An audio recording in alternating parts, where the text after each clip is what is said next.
ডিবিটিতে কিভাবে account add করা হয় এবং স্ট্যাটাস চেক করা হয় সেই নিয়ে এই ভিডিওটা।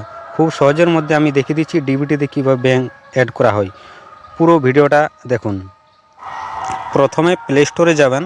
প্লে স্টোরে যাই সার্চ বক্সে উমাং বলে লিখবেন। উমাং লেখার পর যে অ্যাপটা রয়েছে সেটা ইনস্টল করবেন। ইনস্টল করে ওপেন করবেন। ওপেন করার পর সার্চ বক্সে উপরে সার্চ বক্সে এনপিসিআই লিখবেন।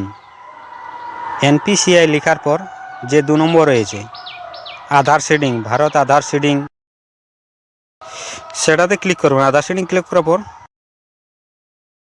দেখুন আধার শেডিং, তারপরে আধার ম্যাপ স্ট্যাটাস। তো আমি প্রথমে স্ট্যাটাসটা চেক করব আমার কি ব্যাঙ্ক অ্যাড রয়েছে, তারপর আমি চেঞ্জ করব। চেঞ্জ করার জন্য আধার শেডিংয়ে তো আমি প্রথমে আপনাদেরকে স্ট্যাটাস চেক করে দেখিয়ে দিচ্ছি। তাহলে ম্যাপ স্ট্যাটাস, তো আমি এখানে আধার নাম্বারটা দেবো। আধার নাম্বার দিয়ে ক্যাপচার নাম্বারটা দেবো, দিয়ে পর যেটা রয়েছে চেক স্ট্যাটাস সেটাতে ক্লিক করব। করে পর ওটিপি দেবো। ওটিপি দিয়ে কনফার্ম পর দেখুন এখানে আমার গ্রামীণ ব্যাঙ্ক রয়েছে অ্যাড ডিবিটিতে, কিন্তু আমি স্টেট ব্যাঙ্ক দেবো। তো এক ব্যাঙ্ক থেকে আরেক ব্যাঙ্ক চেঞ্জ করার জন্য উপরে যে লোগো রয়েছে লোগোটাতে আমি ক্লিক করব, হোম লোগো, ওটাতে ক্লিক করবেন। উপরে বাঁ সাইডে হোম লোগোতে ক্লিক করার পর আধার শেডিং বলে যে অপশানটা রয়েছে এটাতে ক্লিক করবেন। আধার শেডিং ক্লিক করার পর কনফার্মে যাবেন। কনফার্ম যাওয়ার পর আধার নাম্বার দেবেন, তারপর শেডিংয়ে ক্লিক করবেন। ঠিক আছে, তারপর যেটা রয়েছে সিলেক্ট ব্যাঙ্ক সিলেক্ট করবেন।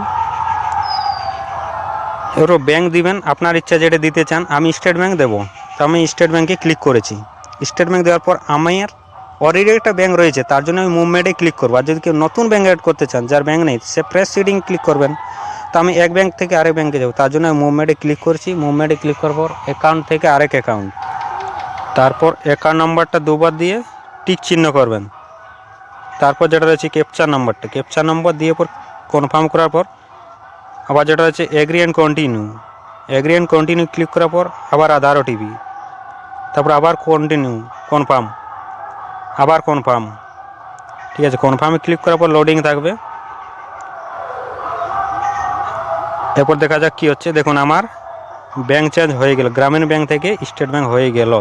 তাহলে এরপর আমি স্ট্যাটাস চেক করব আমার গ্রামীণ থেকে স্টেট ব্যাঙ্ক হলো কিনা। তার জন্য আবার শেডিংয়ে যাব। তাহলে আমি শেডিংয়ে ক্লিক করেছি, কনফার্ম। এরপর আধার নাম্বার এবং ক্যাপচার দিয়ে চেক স্ট্যাটাস, আবার আধার ওটিপি দিয়ে কনফার্ম। এরপর দেখুন আমার স্টেট ব্যাঙ্ক ডিবিটিতে লিঙ্ক হয়ে গেল। আমার প্রথম ছিল গ্রামীণ ব্যাঙ্ক, এরপর আমার স্টেট ব্যাঙ্ক ডিবিটি লিঙ্ক হলো। এরকমভাবেই ডিবিটিতে অ্যাকাউন্ট অ্যাড করা হয় এবং চেঞ্জও করা হয়। তো যার যে অসুবিধা এই ভিডিওটা দেখে আপনারা করে নিন। ধন্যবাদ।